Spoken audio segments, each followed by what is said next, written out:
पिछले दिनों 24 जनवरी को हिंडनबर्ग इन्वेस्टमेंट रिसर्च फर्म की रिपोर्ट आने के बाद गौतम अडानी जो विश्व के अमीरों की सूची में दूसरे स्थान पर हुआ करते थे वो 21वें स्थान पर आ गए हैं और लगातार उनकी रैंक नीचे गिरते जा रही है। इस रिपोर्ट के आने के फौरन बाद अडानी ग्रुप की सभी कंपनियों के शेयर्स मुंह के बल गिर गए। अनुमान ये लगाया जा रहा है कि 3 फरवरी तक अडानी को करीब 9 लाख करोड़ रुपए का नुकसान हो चुका है। रिपोर्ट में कहा गया है कि अडानी ने शेयर के दाम बढ़ाने के लिए फर्जी कंपनियों का सहारा लिया और ये सारी कंपनियां उनके भाई और रिश्तेदारों की ही है। इनमें से कई ऐसी कंपनियां हैं जिनका कोई आधार ही नहीं है, ना ही कोई ऑफिस और ना ही कोई कर्मचारी। रिपोर्ट में लिखा है कि शेयर अपने सही दाम से करीब 85% ऊपर चल रही है।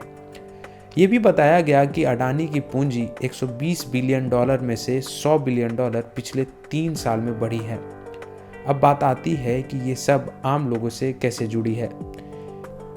निवेश फर्म CLSA की माने तो अडानी के 5 कंपनियों के ऊपर करीब 2 लाख करोड़ का कर्ज है, जिसमें से 40% भारत के बैंकों से लिया गया है, मतलब करीब 80,000 करोड़। और उसके बदले में अडानी ने अपने कंपनियों के शेयर गिरवी रखे हैं, जिसमें से सबसे ज़्यादा कर्ज SBI से लिया गया है। वहीं LIC ने अपनी प्रेस रिलीज में बताया कि उन्होंने अडानी ग्रुप के करीब 36,000 करोड़ रुपए के शेयर्स खरीद रखे हैं। यानी कल अगर अडानी के शेयर्स के दाम और गिरते हैं तो बैंकों और LIC को बहुत बड़ा नुकसान हो सकता है और आम लोगों का पैसा डूब सकता है। वहीं दूसरी तरफ अडानी ग्रुप ने रिपोर्ट में पूछे सवालों के जवाब न देकर रिपोर्ट को ही देश के खिलाफ सोची समझी साजिश बताया है।